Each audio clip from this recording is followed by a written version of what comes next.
Hi, Sean Oxter here. Welcome to Magic Little Worlds with me.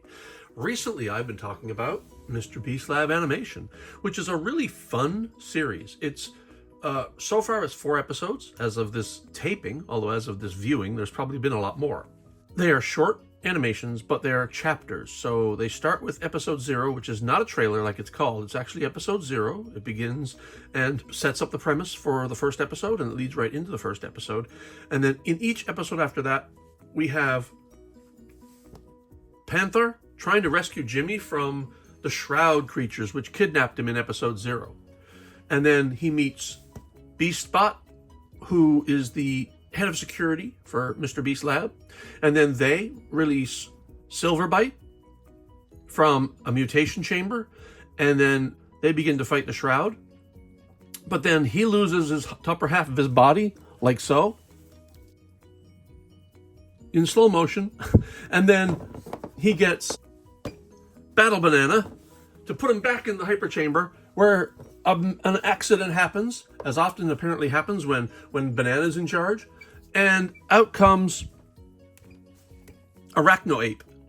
Same character, but now he's got spider legs and is wondering why he's got spider legs and why he feels slightly different, but then he realizes his spider legs are actually quite useful.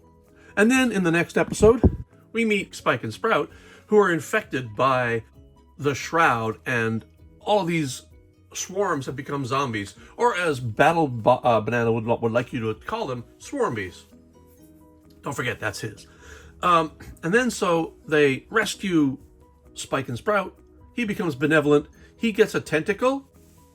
So his toxic arm is removed in a fusion chamber, and he is given a benevolent tentacle, which allows him to heal. And so he can heal up all the swarmbies, and he also gives Panther the power to heal as well, using this new tentacle. So this is the whole premise of the mix and match idea, is that characters can be cut in half, reconstituted, put together with different parts, and that's kind of what this is. And since the series began, I started trying to collect all of the characters that actually feature in the show. And there's a number of characters that you can get, but they don't all feature in the show. And I should say they don't feature in the show yet, because so far there have only been 4 episodes. And my guess is they're going to try to introduce as many of the characters that they can, to sell the toys. And since these are blind flasks, where you get 1 character per flask if you pay the $10, and there are rares and commons, just like a lot of blind boxes, so you really don't know what you're going to get. And so they'll sell out, I'm sure, just for people like me, silly people like me, trying to collect all the characters that are featured in the animation itself. So what am I doing today? Well, today, I'm not opening up blind boxes. This arrived from Moose Toys, the MrBeast Lab Hyperfusion Hybrids Lab.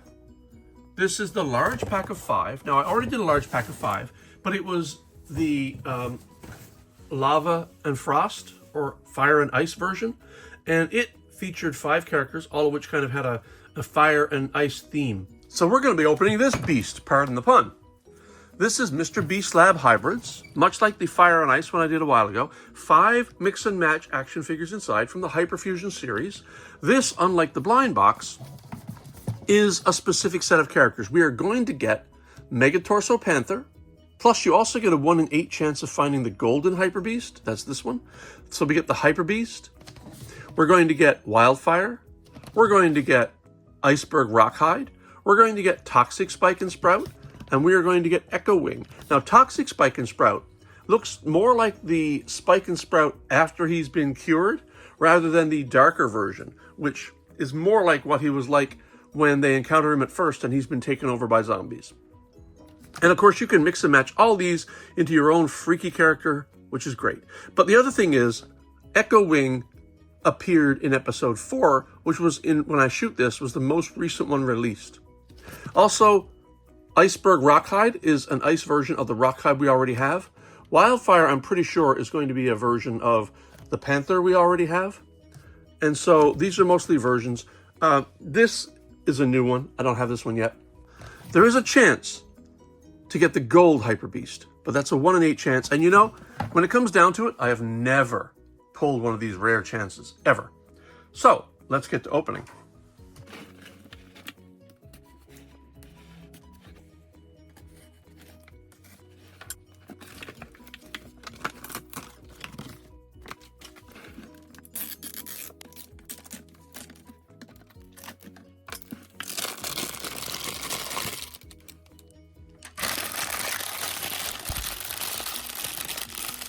ASMR packaging.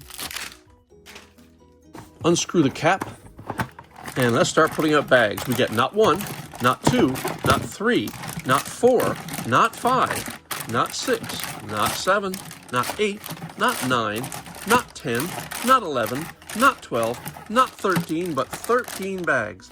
And this one is a special one. So this bag holds the secret hidden beast, the one that we have to run an experiment on to reveal. And so let's rip it open.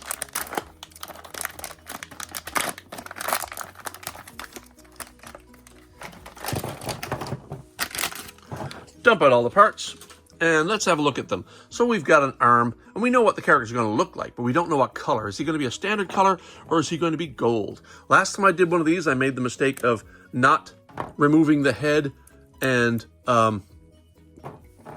legs, and so I got some purple left in the mix. You're not supposed to do that.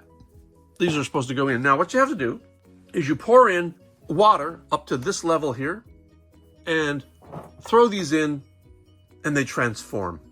So, to help out, I brought in the smaller flask, which I have filled with hot water, and I'm going to just pour that in. And as for my last experiment, 1 full flask just happens to get the water up to exactly the right level, or very close anyway. So now we throw our parts in.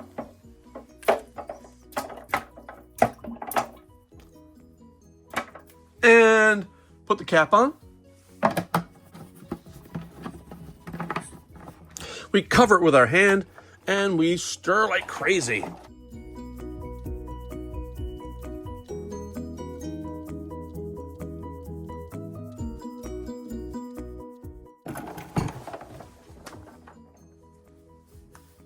And we can guess, did we get the gold beast or the standard blue beast? What did I tell you? I have never gotten one of these rare things before, so it's unlikely. And I've decided I'm going to do something very, very stupid or risky and do it all right here instead of doing it at my sink. So I've got my aluminum tray here to catch any water, but let's hope this works, because I know that this will not quite overflow. So let's hope this works. I'm going to pour out the liquid into the smaller flask. I hope this works. Oh yeah, it's going to work. It's going to work.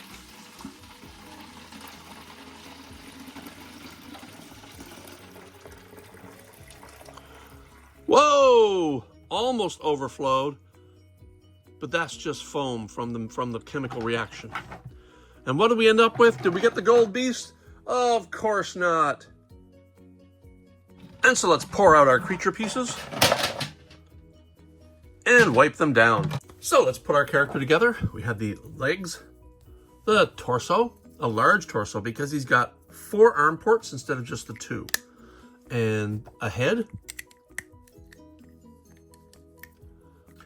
And now we can put the arms in anywhere we like. We'll start with the main, like the more normal arms, and put those down in the bottom ports. Yeah, and it can only go up so far though, because this spike will stop it from hyper extending too far upward, which means it might be better off in the other port. So let's keep going with the main arms down below, so it looks kind of normal when he doesn't have his upper arms, and then you can take his upper arms and place them anywhere you like, really, on either side. And so let's place them in like so.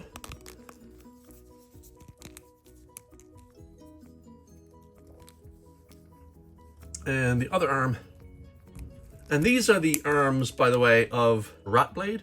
I have the fire version of Rotblade, but you can also get the other version of Rotblade. And those arms are common to him. Very kind of toxic. You've got little, this one has a radiation symbol here. There's a little tank up here. And this is HyperBeast. Let's move on to the bags. I'm going to keep them connected just for fun. This was the tail end where we just had our mystery beast, and I'm going to start going upward, or downward in this case, that way, towards where it would have been attached to the cap. So let's get going.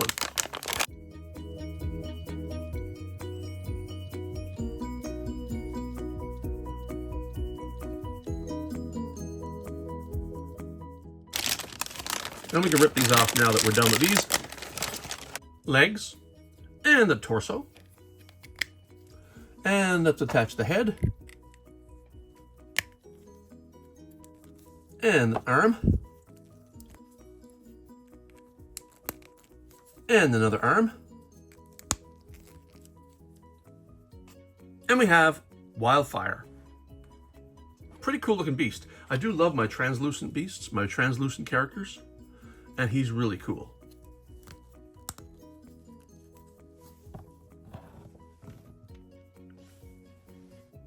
Next, we open the next 3 bags.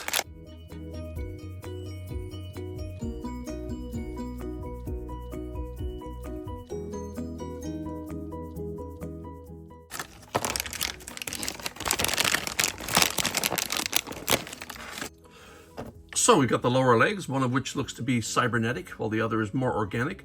Well, they actually kind of look like they're both cybernetic. This one's covered in some sort of synthetic skin, while this one has been all ripped off.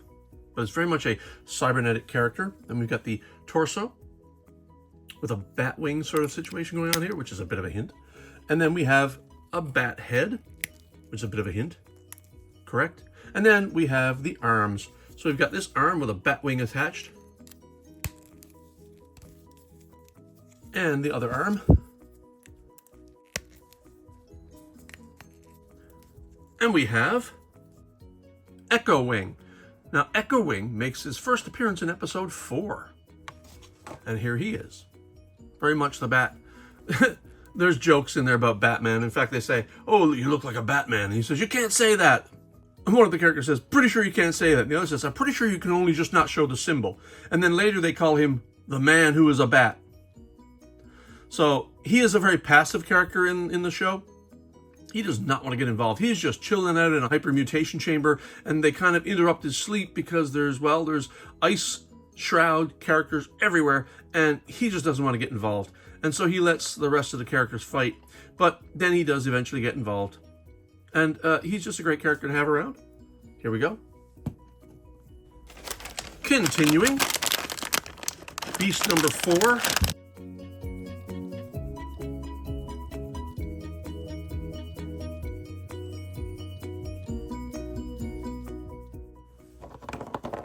So we have the legs, and this is like a translucent blue, but with a glitter going all the way through. Kind of like sparkles all the way through, which is kind of very nice, actually, because I love my blue translucent figures, and when there's some glitter or extra special stuff in there. I don't like glitter as a thing, but when it's internal and completely hidden, or you can't feel it, it's perfectly fine, and it can't get in your eyes. And then, of course, you have the head, which is a very rhinoceros-like head, just like the standard rock hide. And I also have the fire molten version of the rock hide from the Fire and Lava pack, or Lava and Ice pack. And then we have an arm here. Gonna make sure the thumb is in the right place. Yep, that's right. That's the right side for this arm. And this arm has the thumb right there, which means this is the correct orientation for this arm. And there we have Iceberg Rockhide.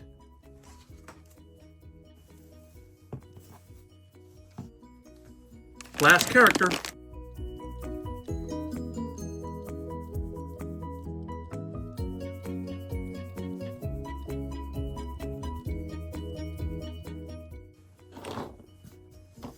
And so we take the lower legs and attach the torso, attach the head, which is one of the funnest heads in the whole series, because you got your one-eyed head here, but then you got this sprout sticking out the side with another eye. Oh, it's really cool. Whoever invented this character, I kind of dig. And of course, here we've got the kind of Triffid-like flower as a weapon at the end of one arm, and the other arm is just sort of standard spiky arm, and the whole thing is kind of vibes of cactus, which is really cool. And he, as I say, shows up in episode 3, attacked by zombies, and then they cure him and give him a tentacle, which helps him heal the zombies, and then he gives that power to Panthar, who then can heal other zombies.